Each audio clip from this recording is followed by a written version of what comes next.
नमस्कार, मैं श्यामगिरी। आप देख रहे हैं टीएफडी इंडिया न्यूज 24। टीएफडी इंडिया न्यूज 24 में आप सभी दर्शकों का स्वागत है। नीतीश और तेजस्वी बिहार में मिल गए एक साथ। फिर लालू प्रसाद यादव को मिला और राबड़ी देवी को जेड श्रेणी की सुरक्षा। नीतीश ने भी कुछ बड़े बड़े फैसले आखिरकार कर लिए हैं जो भारतीय जनता पार्टी के लिए शुभ संकेत नहीं दे रहा है। एक बात तो साफ है कि बिहार के अंदर की राजनीति जिस तरह अचानक बदल रही है उससे मोदी सरकार की दिक्कतें बढ़ने वाली है, क्योंकि अब फैसले की घड़ी आ गई है। क्योंकि अब कोई भी, चाहे सहयोगी दल हो, चाहे भारतीय जनता पार्टी के लोग ही क्यों ना हो, अब भाजपा पर भरोसा और मोदी साहब पर खास करके भरोसा नहीं कर रहे हैं।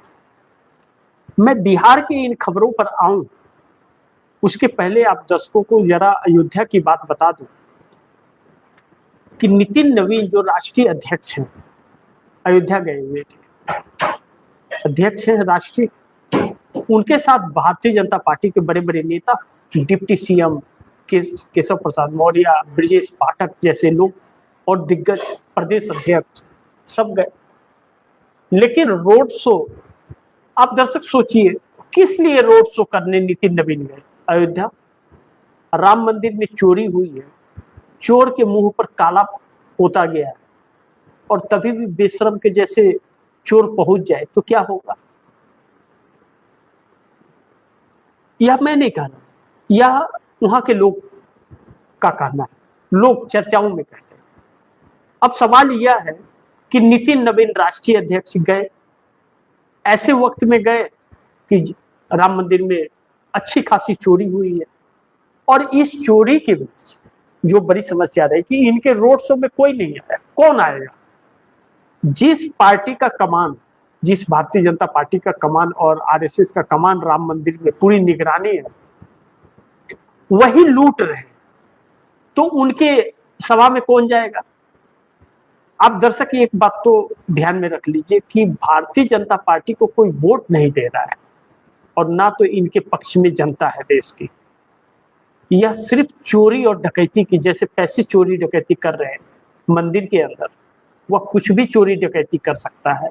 ऐसे में विपक्ष की बातों पर मुहर लगती है और चुनाव आयोग सवालों के घेरे में नहीं, चुनाव आयोग चोर है कहने के लिए लोग मजबूर हो जाते हैं।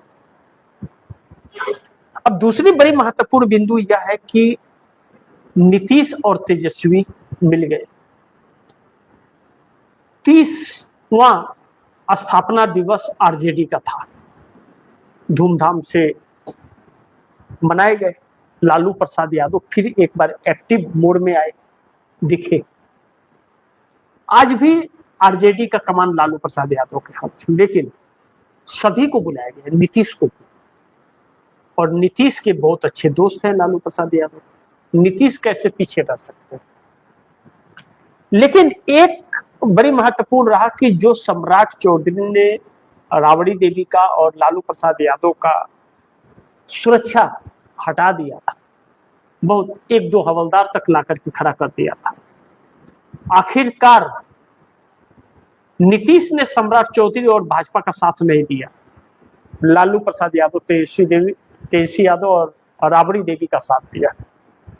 सम्राट चौधरी को घुटने के बल आना पड़ा, और यह सम्राट चौधरी ने सुरक्षा नहीं हटाई थी, कहीं न कहीं मोदी और शाह के कहने पर हटाई गई थी। और लालू परिवार भी अड़ गया, हमें सुरक्षा नहीं चाहिए आपका हमें सरकारी आवास भी नहीं चाहिए, और सबको भगा दिया। लेकिन अकेले लालू प्रसाद यादव आते जाते नजर आए, तेजस्वी यादव नजर आए। सुरक्षा कारणों से जो अगर कोई समस्या आकर के खड़ी हो जाती तो पूरी सरकार डूब जाती। आखिरकार सम्राट चौधरी को घुटने के बल आना पड़ा। नीतीश ने भी साथ नहीं दिया, और जेडीयू के लोगों ने भी, नीतीश कुमार की पार्टी के बड़े बड़े नेताओं ने सवाल खड़े किए, ऐसे कैसे आप किसी की सुरक्षा के साथ खिलवाड़ कर सकते हैं? सत्ता में आ जाने का मतलब यह थोड़े कि आप मनमानी करेंगे, अपनी आप दुश्मनी निकालेंगे लीडर ऑफ अपोजिशन और विपक्ष के साथ। नरेंद्र मोदी को यह चेतावनी थी कि आप विपक्ष के साथ जो कर रहे हैं ठीक नहीं करते। लेकिन कहावत कहते हैं कि चोर का कितना भी वह चोरी छोड़ दे, चोरी करने की आदत और कला नहीं जाती है उसकी, वह चोरी के अलग अलग तरीके अपनाता ही है।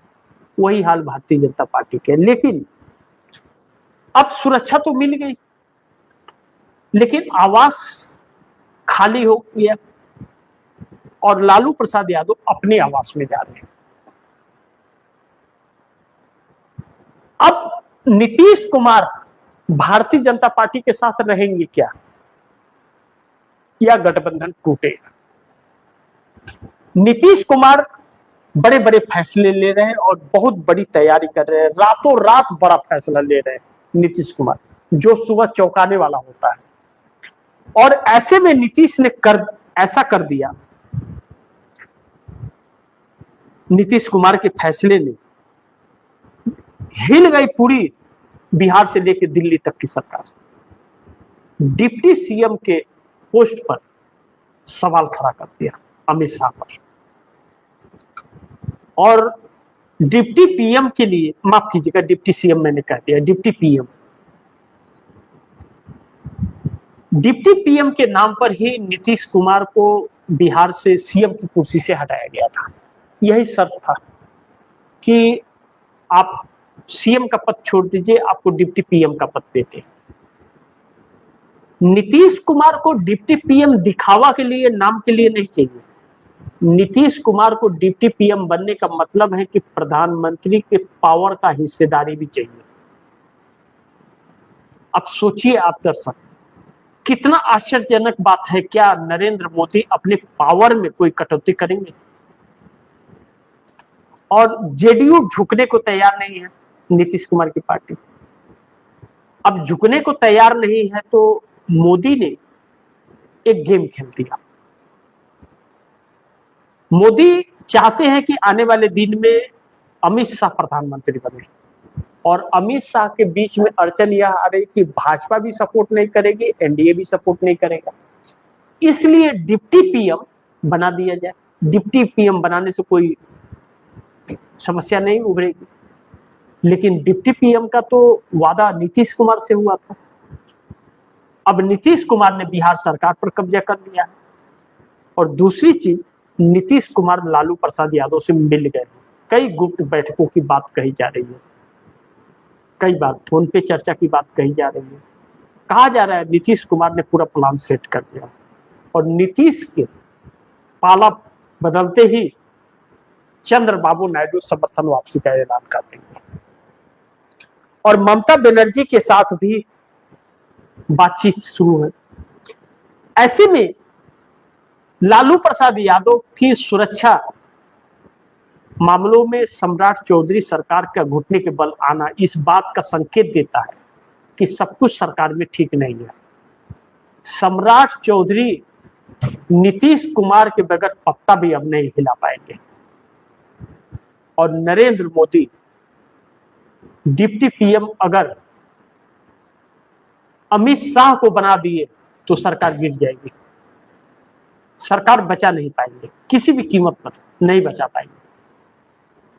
क्योंकि इसके लिए नीतीश नायडू दोनों तैयार, और बिहार में समीकरण नीतीश कुमार के पास 230 सांसदों 230 विधायकों का है, 230 विधायकों का समीकरण है, और बहुमत का आंकड़ा 122, माफ कीजिएगा 122 बहुमत का आंकड़ा है, और 130 विधायकों की तैयारी नीतीश कुमार करके बैठ गए। अगर 130 विधायकों की तैयारी नीतीश कुमार कर गए हैं, इसका मतलब कि रातों रात बैठ के और जो फैसले नीतीश कर रहे हैं, इन सब से सम्राट चौधरी सरकार घुटने के बल आ रही है और हिली हुई है। लेकिन पटना की हरकत और पटना की नीतीश की बैठक दिल्ली सरकार को हिला नहीं रही है, उखाड़ करके फेंक रही है। अब भारतीय जनता पार्टी कई मुद्दों पर घिर गई है बुरी तरह से। एक तरफ राम मंदिर में चोरी का मुद्दा जो पीछा छोड़ने का नाम नहीं ले रहा है, दूसरी तरफ भारतीय जनता पार्टी के अंदर टकराव, आरएसएस और भाजपा के लोगों ने मिलकर चोरी की है, जांच सही नहीं हो रही है, बड़े मगरमच्छ डकैत जो है उसको छोड़ा जा रहा है, लीपापोती करने की कोशिश की जा रही है, हिंदुत्व इनका धाराशाह हो गया, देशभक्ति इनकी सामने आ गई। इन सब पर भारतीय जनता पार्टी बैकफुट पे है, विपक्ष को तोड़ने की साजिश नहीं थी। ऐसे में कैसे बचेगी सरकार? नीतीश कुमार से वादे पूरे नहीं करेंगे, चंद्रबाबू नायडू से वादे पूरे नहीं करेंगे, और जिस हिंदुत्व के नाम पर वोट मांग रहे थे उसी मंदिर में चोरी करेंगे, तो इनको ना तो वोट मिल रहा है, ना समर्थन मिल रहा है, और ना तो इंडिया गठबंधन टूट रहा है। 362 सांसदों का सपना इनका चकनाचूर हो गया है, और मोदी सरकार कब गिरेगी कोई नहीं जानता। राहुल गांधी की बातें लगता है फिर एक बार सच होने जा रही है। मोदी सरकार गिरेगी और मोदी का इस्तीफा भी होगा, इस बात से इनकार नहीं कर सकते। बाकी आप दर्शकों की क्या राय है, क्या सुझाव है, कमेंट बॉक्स में जरूर दीजिएगा। इस खबर को ज्यादा से ज्यादा शेयर कीजिएगा, अपने दोस्तों को भी कहिएगा आगे शेयर करें। आपने टीएफडी इंडिया न्यूज 24 को सब्सक्राइब नहीं किया, सब्सक्राइब कर लीजिएगा, अपने दोस्तों को भी कहिएगा सब्सक्राइब करें। और नीतीश ने जो फैसले कर रहे हैं उस पर गौर रखिएगा, बहुत कुछ बड़ा नीतीश कुमार के फैसले से होने वाला है आने वाले दिनों में, चौंकने वाली। कहते हैं सुबह का भूला शाम को वापस आए तो भूला नहीं कहते। यहाँ तो बहुत देर हो गई है, लेकिन फिर भी उम्मीदें जग गई है। तो नजर बनाए रखिए।